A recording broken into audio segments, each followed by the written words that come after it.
पूर्णज्ञं परमार्थमार्गवरदं सर्वज्ञपीठासनं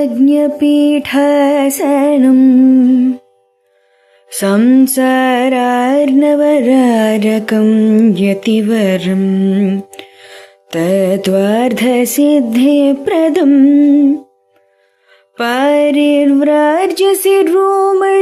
श्रुतपरम् देवी कटाक्षान्वितं श्रीमच्शङ्करमाश्रितेस्तवरदं सर्वावतारं श्रये। श्रीमच्शङ्करमाश्रितेस्तवरदं सर्वावतारं श्रये।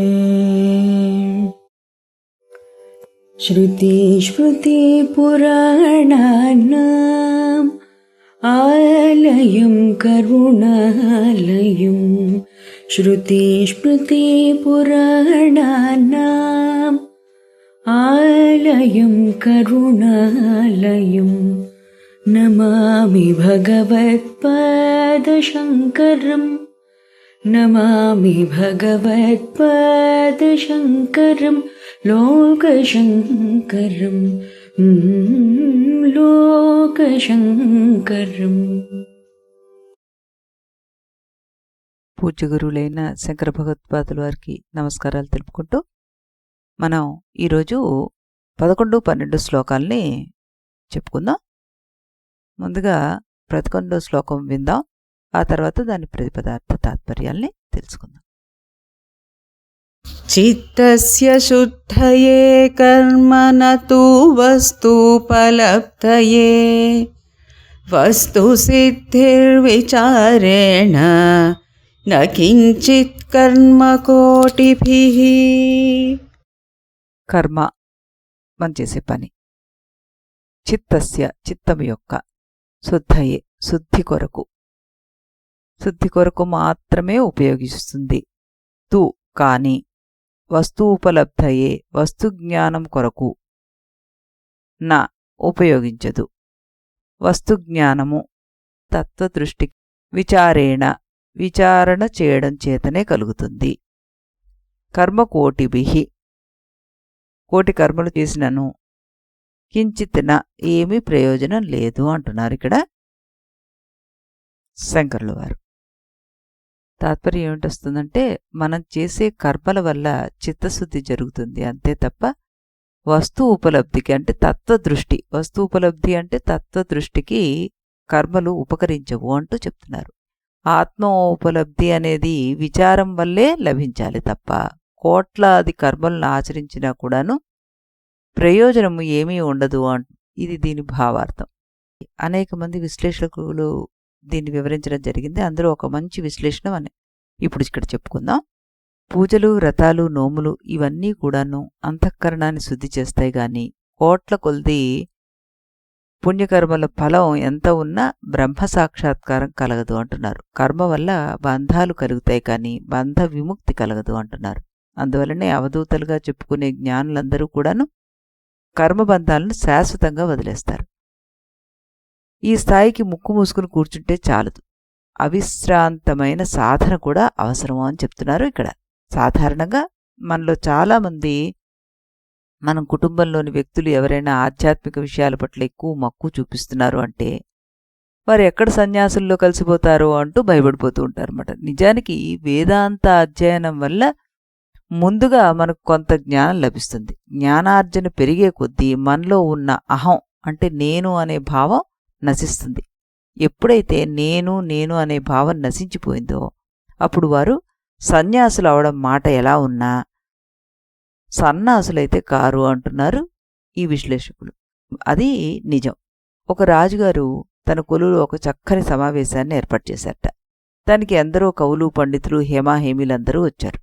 ఆ సభలో వేదాంత పురాణ ఇతిహాసాల గురించి అద్భుతంగా అందరూ చక్కగా మాట్లాడుతున్నారు.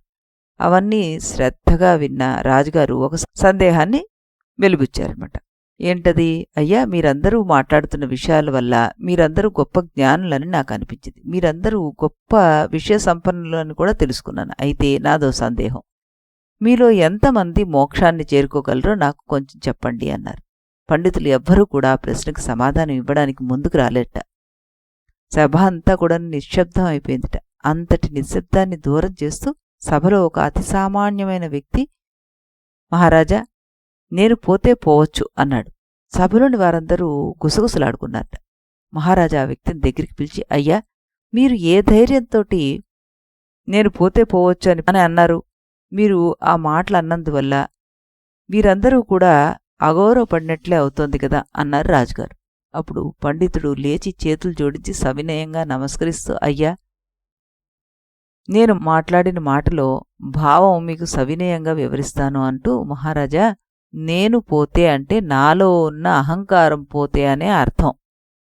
అహం ఈ దేహంతో చేరి అహంభావంగా మారుతుంది. ఎప్పుడైతే ఆ దేహాత్మభావం పోతుందో అప్పుడే మానవుడు బంధ విముక్తుడవుతాడు. అందువల్ల ముందుగా మనం నాలో ఉన్న నేను అన్న భావాన్ని పోగొట్టుకోవాలి. ఆ అహం పోయిన వారికి మాత్రమే బంధ విముక్తి కలుగుతుంది అంటూ చెప్పడం జరుగుతోంది. మనలో అహంకారము, మమకారాల వల్ల, మూర్ఖత్వం వల్ల మనం చేసే కర్మల ఫలితం ఖచ్చితంగా అనుభవించి తీరాలి. ఏ కోరికలు లేకుండా కర్మలు చేసేవారికి మనశ్శాంతి, ప్రసన్నత వస్తుంది. ఈ వేదాంతం అనేది ఆత్మాభిమానం, నిష్కామ కర్మలకి ప్రత్యక్షంగా సహాయపడదు. ఇవి మన అంతరంగాన్ని శుద్ధి చేసి అహంకార మమకారాల నుండి ఆత్మను విడదీయగలిగే అవకాశాన్ని మాత్రం ప్రసాదిస్తుందని పండితులు చెప్పారట. ఈ ఆధ్యాత్మికత, వేదాంత ధోరణుల్లో మనం ఏ మార్గంలో ప్రయాణించినా మన పిల్లలు దారి తప్పకుండా సక్రమమైన మార్గంలో వారి ప్రయాణం ఒడిదుడుకులు లేకుండా ప్రశాంతంగా సాగడానికి ఈ మార్గం ఎంతో ఉపయుక్తమైంది అనడంలో ఎటువంటి సందేహం లేదు అంటున్నారు ఈ విశ్లేషకురాలు. చక్కటి సమన్వయాన్ని మనం విన్నాం. ఆ విశ్లేషకులకి కృతజ్ఞతలు తెలుపుకుంటూ మనం మరొక శ్లోకాన్ని కూడాను వినేద్దాం. सम्यग् विचारतः सिद्धा रज्जुतत्त्वावधारणा भ्रान्तोदितमहासर्प भयदुःखविनाशिनी. ఇప్పుడు దీని ప్రతిపదార్థ తాత్పర్యాల్ని తెలుసుకుందాం. భ్రాంతి చేత ఉదిత మహాసర్ప భవదుఃఖ వినాశిని, పుట్టిన మహాసర్పం వల్ల కలిగిన దుఃఖమును నశింపచేసే రజ్జుతత్వావధారణ, త్రాడు యొక్క యథార్థ స్వరూపం యొక్క నిర్ధారణము. సమ్యగ్ విచారతః, బాగా విచారం చేయడం వల్ల మాత్రమే సిద్ధిస్తుంది అంటున్నారు. అంటే ఇక్కడ మనకి అర్థం ఏమిటి చెప్తున్నారు ఇందులో? ఒక తాడును చూసి పావుని భ్రమించి భయానికి, దుఃఖానికి లోనైపోతున్నాము. చక్కగా విచారణ చేస్తే గనక, అంటే చక్కగా దాన్ని గమనించి చూస్తే అది తాడని, పావు కాదని మనకి తెలుస్తుంది.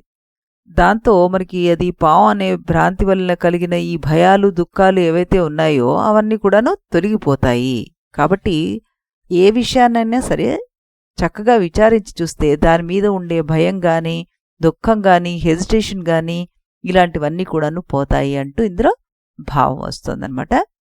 ఇలాంటి అనుభవం మనకి ఎన్నోసార్లు జరిగి ఉంటుంది. చీకట్లో మనకి ఏది స్పష్టంగా కనబడినప్పుడు మనం అనేక రకాలుగా భయపడుతుంటాం. ఇక్కడ మనకి ఈ రజ్జు సర్ప ఉదాహరణని వివరించారు గురువులు. చీకట్లో తాడిని చూసి మనం పాము అనుకుంటాం అన్నారు. దానివల్ల భయపడతాం, చెమటలు వచ్చేస్తాయి, వణుకొచ్చేస్తుంది. కానీ ఎప్పుడైతే మనం దీపం వెలిగించి చూస్తామో అది మాత్రం తాడని గ్రహిస్తాం. అక్కడ ఏ పాము లేదన్న విషయాన్ని గ్రహిస్తాం. అలాగే బ్రహ్మే సత్యం, జగత్తు అవిద్య వల్ల ప్రత్యక్షం అవుతుంది మనకి. నేను శరీరం అనే భ్రాంతి వల్ల మనకి భయము, దుఃఖం కలుగుతున్నాయి. ఎప్పుడైతే జ్ఞానం వస్తుందో ఈ సంసార భయం అంతమైపోతుంది. అందుకే మనకి భగవద్గీతలో నా అసతో విద్యతే భావః నా భావో విద్యతే సతః అన్నారు. అసత్ అంటే అనిత్య జగత్తుకి అసలు స్థిరత్వమే లేదు, సత్ అయినటువంటికి నశించే గుణం లేదు. కాబట్టి ఇక్కడ రజ్జు నిజమైన పదార్థం, సర్పం అనేది మనకి కేవలం ఆ భావన. అలాగే మనకి శ్రద్ధావాన్ లభతే జ్ఞానం అన్నారు అందులో. అంటే చక్కటి విచారం వల్ల, శ్రద్ధ పెట్టి చక్కగా మనం విచారం చేయగలిగితే జ్ఞానం వస్తుంది. ఆ జ్ఞానం వల్లే మనకి శాంతి కలుగుతుంది అంటున్నారు. జ్ఞానేనతు తదజ్ఞానం నశ్యతి అన్నారు మనకి గీతలో. ఈ విషయం కూడాను పరమాత్మ మనకి చాలా చక్కగా చెప్పారు.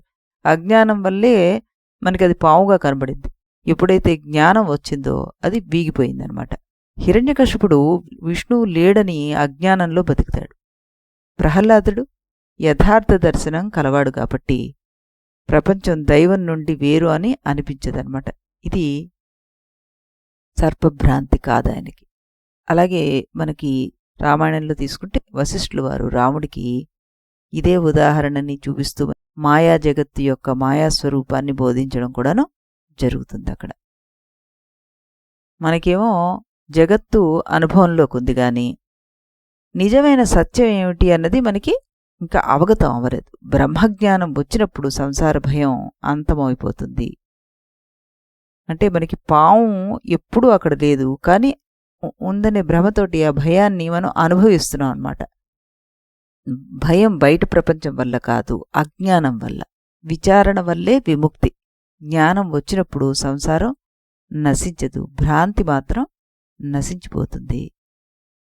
నేను శరీరం కాదనే విచారం, బ్రహ్మసత్యం, జగన్మిథ్య అన్నదాన్ని మనం మననం చేసుకుంటూ ఉంటే అది ఎలాగా అన్నది సాధించడానికి మనం శ్రద్ధ పెడతాం. ఆ శ్రద్ధావాన్ లభతే జ్ఞాన. ఆ శ్రద్ధతోటే మనం ఈ సత్యాన్ని తెలుసుకోవచ్చు అంటూ మనకి అనేక మంది మహాత్ములు నిరూపించారు కూడా. నేను ఎవరు అని తెలుసుకోవడంలోనే వాళ్ళ జీవితాల్ని గడిపి విషయాన్ని అర్థం చేయించడానికి ప్రయత్నించారు. ఆ శాస్త్రాల్ని, వారిచ్చిన ఆ పద్ధతుల్ని మనం పాటిస్తూ ఆ సత్యాన్ని మనం కూడా కనుక్కోగలము, మనం కూడా చేరగలము అన్నది మనం సాధన ద్వారా మాత్రమే సాధించగలం. మళ్ళీ మనం రేపు ఇదే సమయానికి మరో 2 శ్లోకాలతోటి ఈ గురువాక్యాలని విని అర్థం చేసుకునే ప్రయత్నం చేద్దాం. అంతవరకు స్వస్తి. इति गुरुवाक्यम् इति गुरुवाक्यं विधि वेदान्तं विदितारकमिति ब्रह्ममु इति गुरुवाक्यं विधि वेदान्तं विदितारकमिति